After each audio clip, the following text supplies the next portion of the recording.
Hi guys, இன்னைக்கு வந்து இந்த ஆயாவுக்கு வந்து ரொம்ப நாளாக காது கேட்காது. அவங்களுக்கு வந்து ஒரு 100 வயசுக்குள்ள அவங்களுக்கு ஒரு காது மிஷின் வாங்கினேன்னு ஆசை. அவங்களுக்கு இப்போ 98. இப்போ வாங்கிட்டேன், அவங்களுக்கு கொடுக்க போகிறேன். இது போட்டு காது கேட்குதா இல்லைன்னு டெஸ்ட் பண்ணேன்.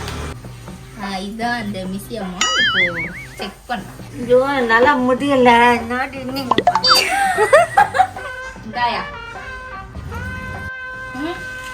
ஹே கூகுள், ஹே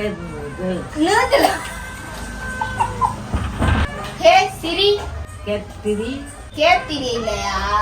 ஒரு திருக்குறள் சொல்வியா? கற்க டீசெண்டா இல்லையா? ஒழுங்கா டீசெண்டா இது. கற்க கரெக்டா மாதிரி திருக்குறள் ஒரு கரெக்டா ரைட்டா ABCDEF